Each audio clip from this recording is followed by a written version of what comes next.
नमस्कार, मैं विनीता। हमने भगवान श्री कृष्ण द्वारा रचित ग्रंथ सांख्य कारिका पर चर्चा की थी, जिसमें 70 कारिकाओं का वर्णन है। और इसकी शुरुआत दुखत्रय से होती है कि 3 तरह के जो आधिदैविक, आधिभौतिक और आध्यात्मिक दुख होते हैं जीवन में, वो सभी के जीवन में आते हैं। और इस तरह के दुखों से हम कैसे निवृत्त हो सकते हैं। मैं समझती हूँ कि छोटी छोटी बातों को मन में इतना लेना और उससे आहत होना, और हमारी युवा पीढ़ी ऐसी बातों पर पुरुषार्थ होते हुए, जैसे नौकरी ना मिलना या नौकरी होने पर भी अभी किसी की संविदा कर्मी की सैलरी को आधा से कम कर दिया गया तो आत्महत्या करना। मैं सोचती हूँ पहले आश्रमों में 25 वर्ष तक सिर्फ यही शिक्षा दी जाती थी कि जीवन में अगर मुझे पता हो कि परिस्थितियाँ ऐसी आती हैं या सभी के जीवन में दुख होते हैं, तो जीवन इतना अमूल्य है। कम से कम हम छोटी छोटी चीज़ों के लिए अगर हम पुरुषार्थ कर सकते हैं, ईश्वर ने शरीर दिया है तो इस शरीर की सुरक्षा करना पहला कर्तव्य माना गया है। कहते हैं आत्मरक्षा के लिए अगर देश भी छोड़ना पड़े तो छोड़ देना चाहिए। तो मैं समझती हूँ कि इस ग्रंथ को विद्यार्थियों को आवश्यक रूप से पढ़ाना चाहिए।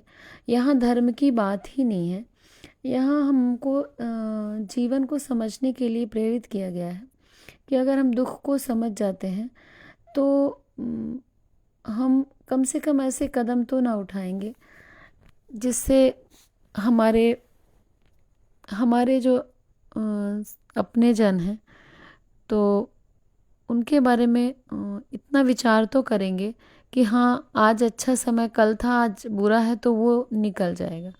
तो हमने चर्चा की थी कि दुख 3 तरह के होते हैं और फिर इसमें 25 तत्वों के बारे में चर्चा की गई थी। फिर पुरुष और प्रकृति को अगर हम जान लेते हैं तो हम दुखों से निवृत्त हो सकते हैं। फिर पुरुष और प्रकृति के बारे में इसमें बताया गया था, 16 विकार के बारे में बताया गया था।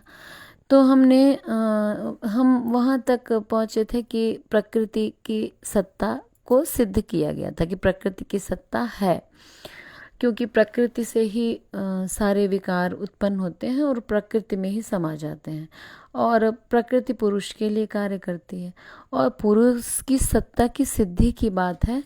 तो इसमें बताया गया है कि पुरुष की सत्ता कैसे सिद्ध होती है कि प्रकृति के द्वारा जो भी महत, अहंकार, बुद्धि, पंच कर्मेंद्रियाँ, ज्ञानेंद्रियाँ और तन्मात्राएं, तो पुरुष के लिए ये सब उत्पन्न होते हैं और पुरुष इसका उपभोग करता है। और उदाहरण के माध्यम से बताया कि जैसे जो हमारा जो घर है वो कई पदार्थों से मिलकर बना होता है, लेकिन उसका उपभोग हम करते हैं, घर स्वयं का नहीं करता।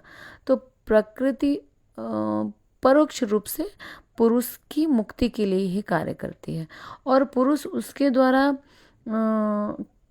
किए गए कार्य की स्वीकार्यता है और पुरुष स्वयं कैवल्य की ओर अग्रसर होता है और प्रकृति परोक्ष रूप से उसकी सहायिका होती है।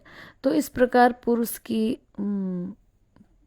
की सत्ता को सिद्ध किया गया है। और आगे पुरुष एक नहीं है, अनेक है, ऐसा नहीं है, इसकी सिद्धि की गई है। इसके आगे हम चर्चा करेंगे। नमस्कार।